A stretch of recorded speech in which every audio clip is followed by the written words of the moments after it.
देश की राजनीति का द्वार उत्तर प्रदेश को कहा जाता है। समाजवादी पार्टी ने एक दशक बाद जिस तरह लोकसभा चुनावों में अपना परचम लहराया और कांग्रेस ने प्रदर्शन बेहतर किया, उसके बाद से यूपी लगातार सियासत के केंद्र में है। यूपी की जमीन से दिल्ली के निशाने साधे जा रहे हैं और सारी राजनीति योगी आदित्यनाथ, अखिलेश यादव, राहुल गांधी के इर्द गिर्द घूमती दिख रही है।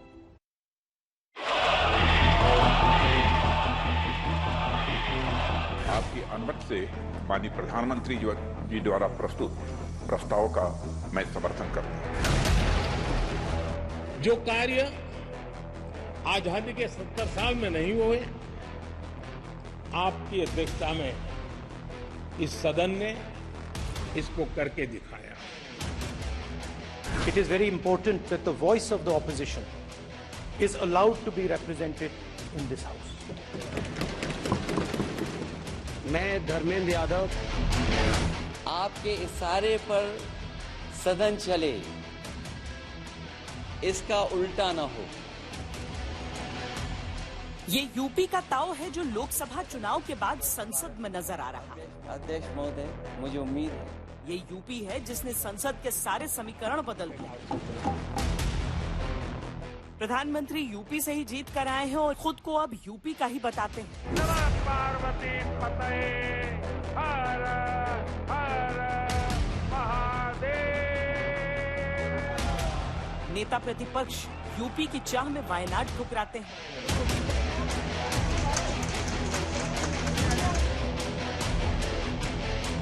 यूपी साथ देती है तो अखिलेश देश की तीसरे नंबर की सबसे बड़ी पार्टी के मुखिया बन जाते हैं।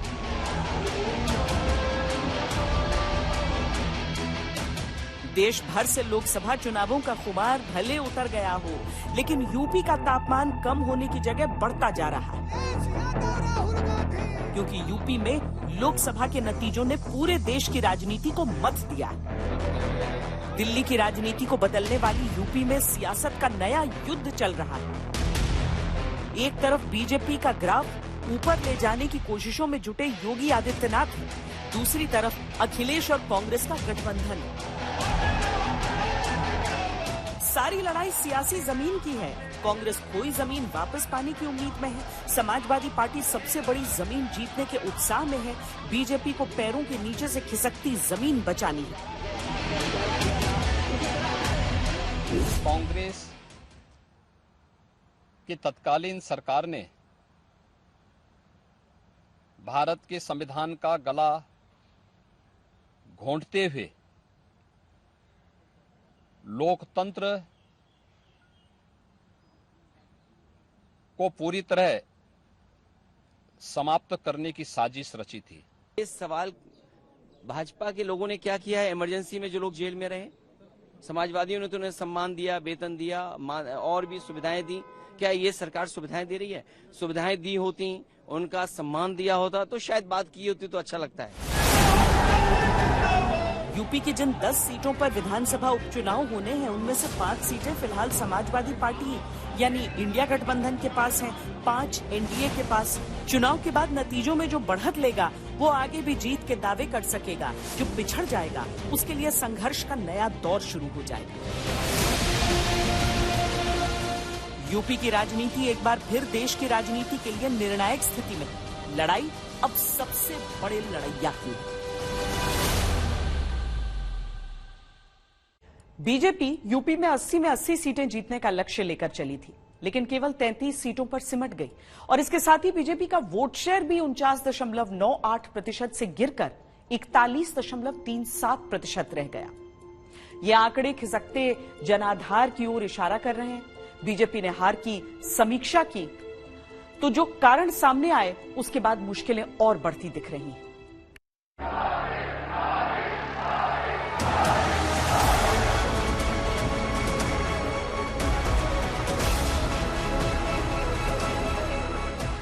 जिस यूपी से सबसे बड़ी उम्मीद थी बीजेपी को, वहीं से सबसे करारी चोट मिली। बड़े बड़े दिग्गज हार गए, केंद्रीय मंत्रियों की फौज हार गई। वाराणसी और लखनऊ से प्रधानमंत्री मोदी और राजनाथ सिंह की जीत का अंतर काफी घट गया। ऐसा क्यों हुआ? दिल्ली से लखनऊ तक चिंतन, मनन, मंथन हुआ और समीक्षा रिपोर्ट में कई कारण गिनाए गए। सूत्रों के अनुसार रिपोर्ट में कहा गया है कि संविधान बदलने और आरक्षण खत्म करने के विपक्षी आरोपों ने पिछड़े और दलित वोटर्स को बीजेपी से दूर किया। एनडीए में शामिल केंद्रीय मंत्री अनुप्रिया पटेल ने भी यूपी सरकार को चिट्ठी लिखकर नौकरियों की नियुक्तियों में पारदर्शिता का सवाल उठाते हुए ओबीसी वर्ग को मिलने वाले लाभ पर चिंता जताई है, जिसके बाद ये मुद्दा अब नई शक्ल ले रहा है। किन परिस्थितियों में पत्र लिखा उसका जवाब वही दे सकती है, लेकिन बेशक इस आरक्षण के उलझन में कांग्रेस खत्म हो गई, इस आरक्षण के जद में बसपा भी चली गई, उन्होंने अपनी संख्या से ज्यादा किया और सपा भी चली गई। तो आरक्षण एक विसंगति दूर करना सरकार की प्राथमिकता होनी चाहिए। जो संविधान में मिला हुआ हक है, लोगों को कैसे मिला, अगर कोई सवाल उठता है तो उस पर विचार होना चाहिए और विचार करके अगर कहीं कुछ कमियां उसे दूर हो जाए, मेरा मतलब यही मानना है और कुछ नहीं। हालांकि अनुप्रिया पटेल की चिट्ठी का जवाब यूपी सरकार की तरफ से दे दिया गया है और उसमें पूरी पारदर्शिता रखने की बात कही गई है। सूत्रों से प्राप्त खबरों के अनुसार बीजेपी की समीक्षा रिपोर्ट में यह भी कहा गया है कि नौकरियों में भर्ती प्रक्रिया और पेपर लीक की घटनाओं से युवा नाराज हुए। इसके अलावा कई जगहों पर विधायकों और लोकसभा प्रत्याशियों के बीच तालमेल न होने के कारण भीतरघात की बात भी रिपोर्ट में कही गई है। समीक्षा रिपोर्ट की जो जानकारी मिली है उसके मुताबिक लोकसभा प्रत्याशी चयन में स्थानीय कार्यकर्ताओं की अनदेखी भी चुनावों में भारी पड़ने का एक कारण बताया गया है।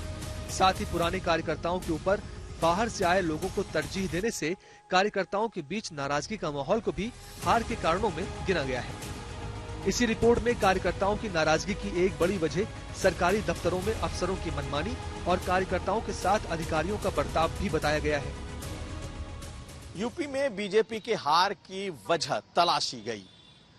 कई दिनों के मैराथन बैठक और ब्रेनस्टॉर्मिंग पार्टी संगठन के नेताओं की मीटिंग के बाद कई वजह सामने आई।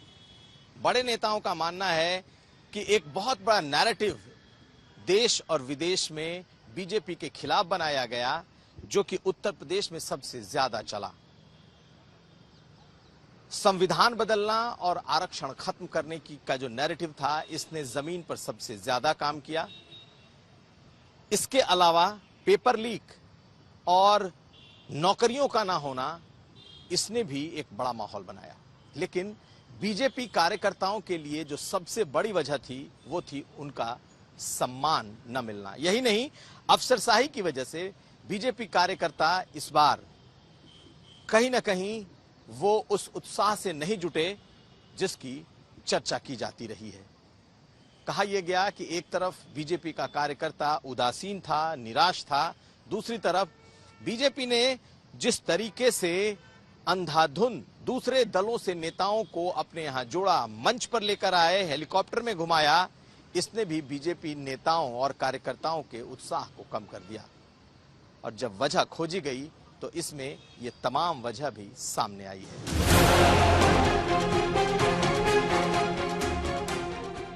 समीक्षा रिपोर्ट की जानकारी सामने आने के बाद बीजेपी के लिए बड़ी चुनौती है प्रदेश में कार्यकर्ताओं और अधिकारियों के बीच समन्वय स्थापित करना।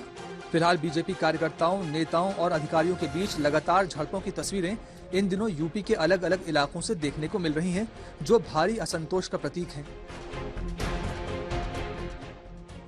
लखनऊ में बीजेपी प्रवक्ता राकेश त्रिपाठी का पुलिस पर दुर्व्यवहार का आरोप, अयोध्या हनुमानगढ़ी के महंत राजू दास का प्रशासन पर मनमानी करने का आरोप, वाराणसी में बीजेपी पार्षदों की नगर आयुक्त से स्थानीय मुद्दे पर जमकर कहासुनी, कानपुर में बीजेपी नेता की पुलिस से तीखी झड़प, लखनऊ में बीजेपी कार्यकर्ताओं का पुलिस पर मनमानी का आरोप और धरना प्रदर्शन। तो 25 जून तक बीजेपी की हार की समीक्षा पूरी हो गई।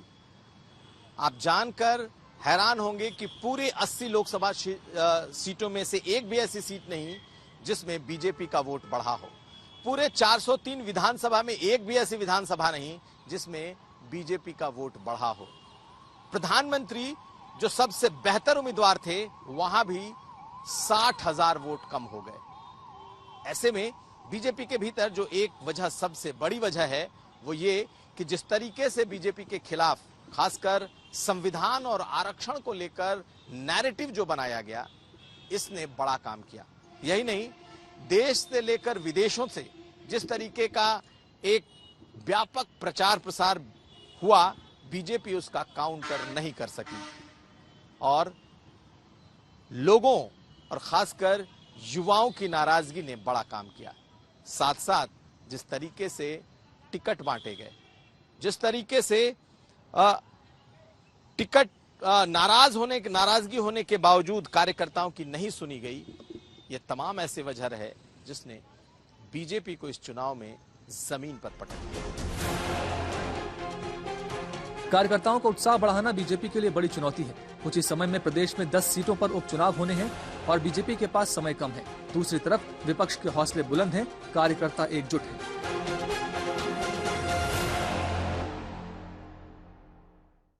दिल्ली में एनडीए की सरकार फिर बन गई। नरेंद्र मोदी तीसरी बार देश के प्रधानमंत्री बन गए। लेकिन यूपी की लड़ाई में योगी आदित्यनाथ की चुनौतियां काफी बढ़ चुकी हैं। चुनावों में विपक्ष ने योगी आदित्यनाथ को मुद्दा बनाया और अब जिस तरह की तारीफें विपक्षी खेमे से सुनाई दे रही हैं, वो किसी बड़े सियासी खेल की ओर संकेत कर रही हैं। इतनी गर्मी में जब ट्रांसफार्मर्स के बस्ट होने का अंदेशा हो रहा हो, उस परिस्थिति के अंदर भी अगर लाइट चल रही है तो इन बिजली वालों की तारीफ तो करनी चाहिए कि हर वक्त बुराई करते रहेंगे, या विपक्ष में होने का मतलब यह कि केवल हम आलोचना ही करेंगे। इमरान मसूद कांग्रेस के सांसद हैं, लेकिन मुख्यमंत्री योगी आदित्यनाथ की जमकर तारीफ कर रहे हैं। ये सियासी शिष्टाचार है या नई राजनीति पर धार? योगी आदित्यनाथ विपक्ष के एजेंडे में है। लोकसभा चुनाव के दौरान केजरीवाल ने बीजेपी को बहुमत मिलने की सूरत में योगी आदित्यनाथ से कुर्सी छीन लेने का बयान देकर एक मुद्दा उछाल दिया था। 2 महीने के अंदर योगी जी को उत्तर प्रदेश के सीएम से हटाया जा रहा है। इस देश के बच्चे की जुबान पे ये था कि योगी जी को अगले 2 महीने में चुनाव जीतते ये लोग हटाएंगे। शिवराज सिंह चौहान जी की योजना की वजह से सरकार बनी, लाडली योजना की वजह से सरकार बनी, उन्हें हटा दिया। मध्य प्रदेश में जो चीफ मिनिस्टर का चेहरा था, उन्हें चीफ मिनिस्टर नहीं बनाया। तो ऐसे तमाम उदाहरण हैं जहां ये लगता है कि भारतीय जनता पार्टी जिस पे भरोसा नहीं करती है उसको दोबारा कुर्सी पर नहीं बैठाते हैं। जिन मुख्यमंत्री की आप बात कर रहे हो, कई होर्डिंगों में वो इंजन गायब है, पहले ही गायब हो गया। आप पूरे लखनऊ में देख के आइए, जो डबल इंजन की सरकार का दावा करते हैं वो इंजन गायब है।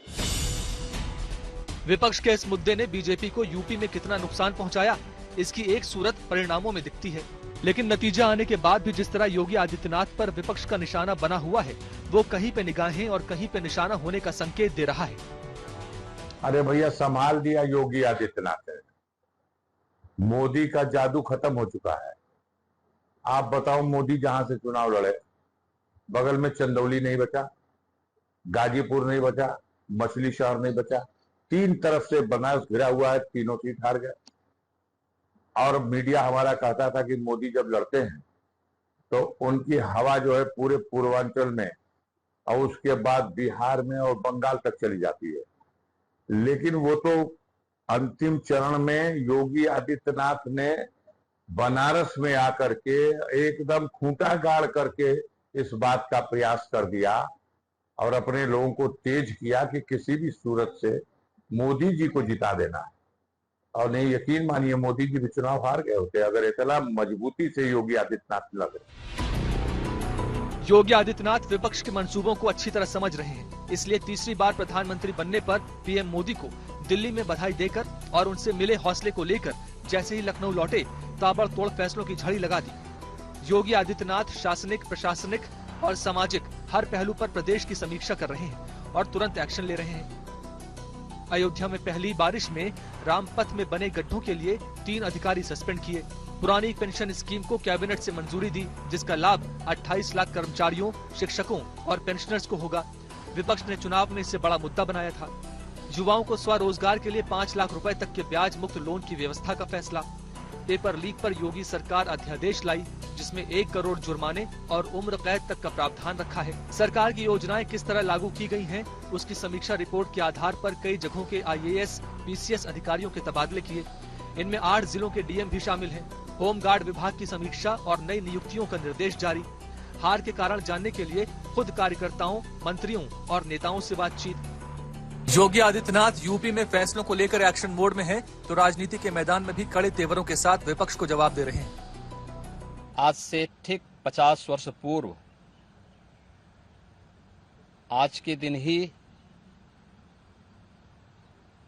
देर रात्रि में हुआ था, जब कांग्रेस की तत्कालीन सरकार ने भारत के संविधान का गला घोंटते हुए लोकतंत्र को पूरी तरह समाप्त करने की साजिश रची थी। लोकसभा नतीजे के बाद पहली कैबिनेट मीटिंग से ही योगी आदित्यनाथ का यूपी में एजेंडा साफ हो गया था। उन्होंने बड़े पैमाने पर अधिकारियों के तबादले, नौकरी के लिए भर्ती प्रक्रिया में तेजी लाने और गांव शहर में बिजली की सुचारू रूप से व्यवस्था करने के आदेश दिए थे। योगी आदित्यनाथ यूपी में बीजेपी का सबसे बड़ा चेहरा है, तो बीजेपी की राजनीति में स्टार कैंपेनर भी हैं। राज्य में जो बात बीजेपी की बिगड़ी है, उसे संभालने के लिए शीर्ष नेतृत्व ने उन पर भरोसा जताया है और Yogi Adityanath mission damage control पर जुटे हैं।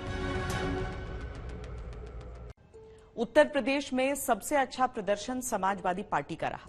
अखिलेश यादव तो सदन पहुंचे ही डिंपल यादव भी अपनी सीट जीतकर संसद पहुंची और पति पत्नी की ये जोड़ी लोकसभा में है।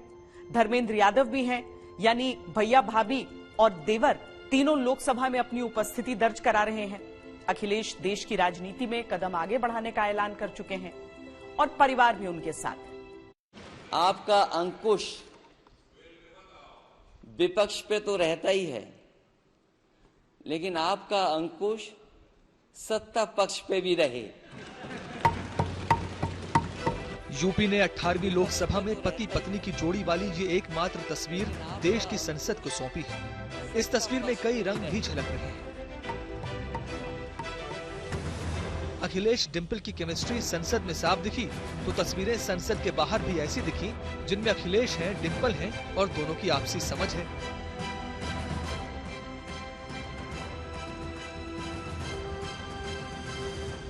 इससे पहले 17वीं लोकसभा में अखिलेश डिंपल तो थे, लेकिन साथ साथ नहीं थे।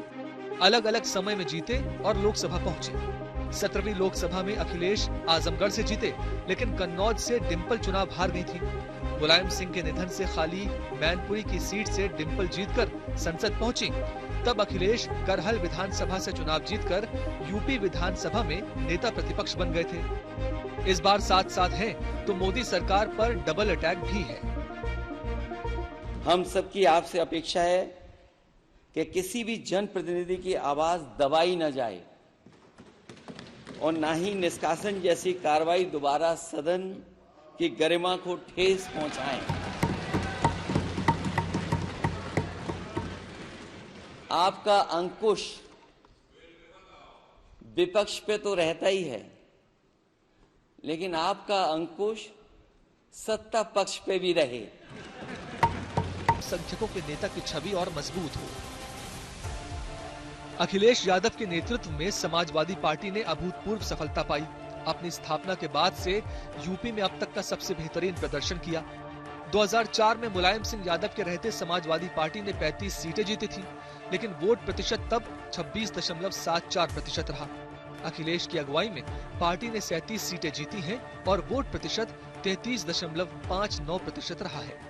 अगर सांसदों की संख्या के लिहाज से देखा जाए तो बीजेपी की 240, कांग्रेस की 99 के बाद 37 सीटों के साथ समाजवादी पार्टी देश की तीसरे नंबर की पार्टी बन चुकी है। अखिलेश देश की राजनीति में अपना कमबैक कर चुके हैं। अब चुनौती है समाजवादी पार्टी को राष्ट्रीय फलक पर नई ऊंचाइयों तक पहुंचाने की और यूपी में पार्टी का हासिल दबदबा बरकरार रखने की। आने वाले दिनों में उत्तर प्रदेश की 10 विधानसभा सीटों पर उपचुनाव होने हैं, जिनमें अखिलेश यादव का विधानसभा क्षेत्र करहल है। अयोध्या से सांसद बने अवधेश प्रसाद का विधानसभा क्षेत्र मिल्कीपुर भी शामिल है। बीजेपी के सामने एक मौका है, लेकिन चुनौती आसान नहीं होगी।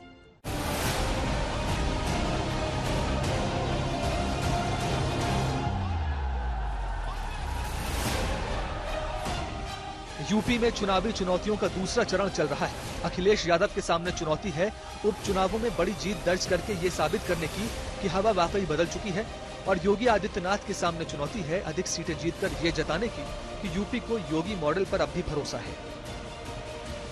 अब भारत में लोकतंत्र है, राजतंत्र नहीं है। जैसा भी तिथियां घोषित होंगी हम पूरी तैयारी के साथ चलेंगे।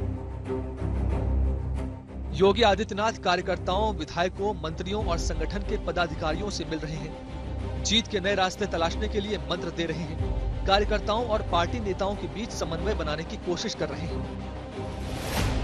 2027 के विधानसभा चुनाव में अभी 2.5 साल से ज्यादा का समय है, लेकिन सामने जल्दी ही होने वाले 10 सीटों के उपचुनाव हैं। बीजेपी कोई कसर बाकी नहीं छोड़ना चाहती, लेकिन लोकसभा के खराब प्रदर्शन के बाद संभलने के लिए ज्यादा वक्त नहीं है। सवाल तो अभी से उठ रहे हैं कि बीजेपी के लिए योगी अब कितने उपयोगी। 80 सीटों में 43 पाकर स्पष्ट जनादेश मिला हुआ है इंडिया गठबंधन को। निसंदेह लोगों को राहुल जी का और अखिलेश जी का साथ पसंद आया, यही जनादेश। और अगर ये जनादेश है कि राहुल जी और अखिलेश की जोड़ी बनी रहे, तो हमें और मेहनत करना है। आज चुनाव हो जाए तो उत्तर प्रदेश में सरकार इंडिया गठबंधन की बनेगी। योगी आदित्यनाथ की व्यक्तिगत छवि तो दांव पर है ही। प्रधानमंत्री मोदी के लिए आगे की राह आसान करने के लिए यूपी में पार्टी को वापस पटरी पर लाना बड़ी जिम्मेदारी है। वाराणसी से जिस तरह की चुनौती प्रधानमंत्री मोदी को मिली और विपक्ष ने उसके बाद जिस तरह के तेवर दिखाए, वो बीजेपी का बीपी बढ़ाने के लिए काफी है। सिर्फ अयोध्या में नहीं, वाराणसी में जान बचा के निकले हैं प्रधानमंत्री। और मैं आपको कहता हूं और बहन से कह रहा हूं, अगर ये लड़ जाती वाराणसी में, अगर ये लड़ गई होती, तो आज हिंदुस्तान के प्रधानमंत्री 2-3 लाख वोटों से वाराणसी का चुनाव हार जाते। समाजवादी पार्टी सबसे बड़ी पार्टी बनकर के आई और जनता का धन्यवाद कि जनता ने नई उम्मीद, नई आस के साथ वोट दिया है। इस देश का लोकतंत्र बचे, संविधान बचे, आरक्षण बचे और नकारात्मक राजनीति वाले हटें। उपचुनाव में समाजवादी पार्टी और कांग्रेस का गठबंधन मिलकर ईडीए के फॉर्मूले पर चुनाव लड़ने के संकेत दे रहा है, जो सियासी तौर पर बीजेपी के लिए कठिन समीकरण बना सकता है। इसके अलावा यूपी में लगातार घटता बीजेपी का ग्राफ अलग खतरे की घंटी बजा रहा है। 2014 में यूपी की 80 में से बीजेपी को लोकसभा की 71 सीटों पर जीत मिली। 2019 में 62 और 2024 में 33 हो गई। इसी तरह विधानसभा में 2017 में बीजेपी ने 403 सीटों में से 312 सीटें जीती थी। 2022 में 255 सीटें ही जीत सकी। 57 सीटों का बड़ा नुकसान हुआ था। अब जिन 10 सीटों पर उपचुनाव होना है, उनमें बीजेपी के सामने प्रदर्शन सुधारने की चुनौती तो है ही, एनडीए को साधते हुए आगे बढ़ना है। क्योंकि राष्ट्रीय लोकदल की तरफ से 3 सीटों और निषाद पार्टी की तरफ से 2 सीटों की मांग उठ रही है। बीजेपी अगर उपचुनावों में अच्छा प्रदर्शन कर पाई तो ये लोकसभा चुनाव में मिले जख्मों पर मरहम जैसा होगा। लेकिन समाजवादी पार्टी और गठबंधन का जोश हाई है, जिससे टकराना बीजेपी के लिए आसान नहीं होगा। 10 सीटों के उपचुनाव हार जीत के असर से अधिक मनोवैज्ञानिक बढ़त हासिल करने की लड़ाई है। जो इस जंग को बड़े मार्जिन से जीतेगा, 2027 उसके लिए उतना ही आसान होगा। लोकसभा चुनाव में यूपी में टॉप करने के बाद समाजवादी पार्टी की नजरें भी 10 सीटों पर होने वाले विधानसभा उपचुनावों पर गड़ी हुई हैं। समाजवादी पार्टी की रणनीति अधिक से अधिक सीटें जीतकर 2027 के विधानसभा चुनाव के लिए मोमेंटम और तेज करने पर है। इसीलिए समाजवादी पार्टी ने अभी से होमवर्क करना शुरू कर दिया है। संगठन से लेकर बूथ तक की गुणा गणित के पन्ने पलटे जा रहे हैं।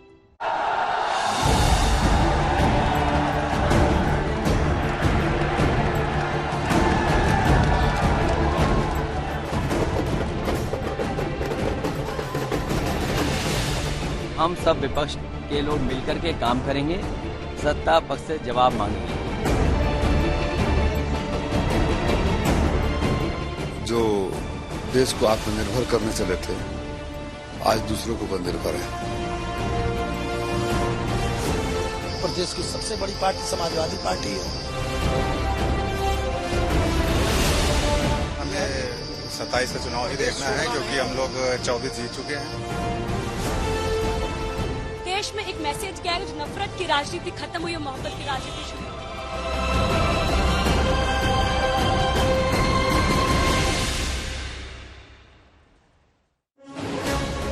लोकसभा चुनाव के शानदार प्रदर्शन से उत्साहित समाजवादी पार्टी युद्ध स्तर पर विधानसभा उपचुनावों की तैयारी में जुटी है। सीट से लेकर बूथ तक, प्रत्याशी से लेकर गठबंधन तक रणनीति पर तेजी से काम कर रही है। ऐसी जीत की जिसने देश में समाजवादी पार्टी को तीसरे नंबर पर पहुंचा दिया है। इसी तरीके से हम सब लोग मिलकर के समाजवादी पार्टी की विचारधारा को और मजबूत बनाएंगे और गांव, गरीब और जो हमारे तमाम पिछड़े, दलित, आदिवासी भाई बहन है उनको जोड़ करके अपने साथ लगातार इसी तरीके से कदम मिला करके चलने का काम करेंगे। जिन 10 सीटों पर विधानसभा उपचुनाव होने हैं उनमें से करहल, कुंदरकी, कटेहरी और मिल्कीपुर विधानसभा सीट पर समाजवादी पार्टी के विधायक थे। एक सीट शीशामऊ से समाजवादी पार्टी के विधायक इरफान सोलंकी को 7 साल की सजा हो चुकी है।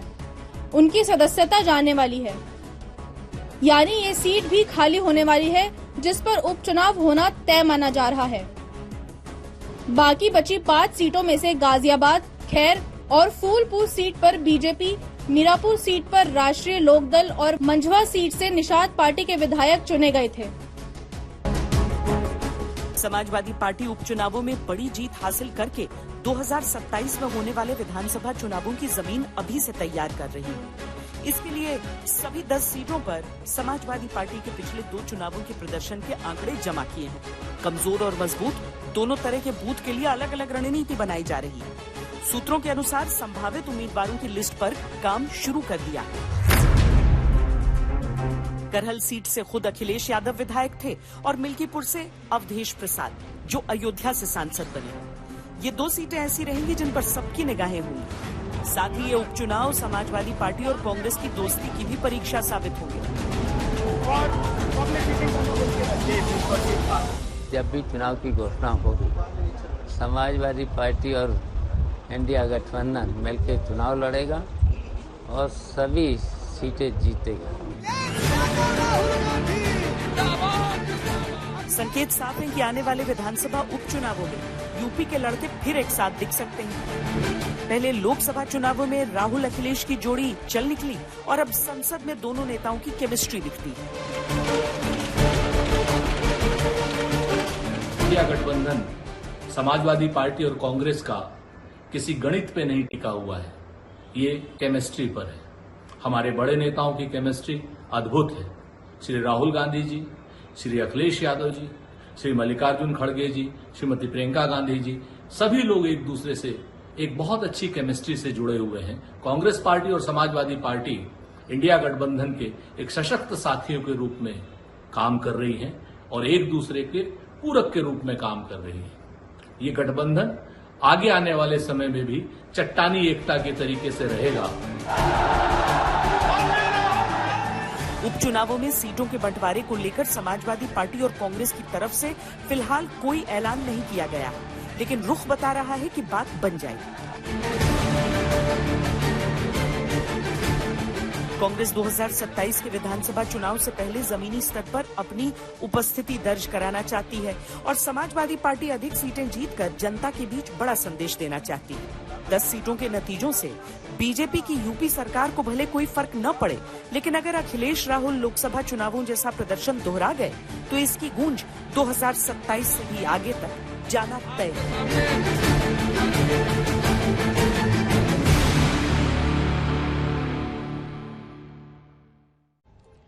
विधानसभा उपचुनावों को लेकर पक्ष और विपक्ष के बीच जिस तरह की तैयारी अभी से नजर आ रही है, उसमें 2027 के विधानसभा चुनावों की लड़ाई का ऐलान भी सुनाई दे रहा है, क्योंकि 2027 में जो विधानसभा चुनाव होंगे उसमें दरअसल हर पार्टी 2029 के लोकसभा चुनावों के लिए अपनी लोकप्रियता को टेस्ट करेगी।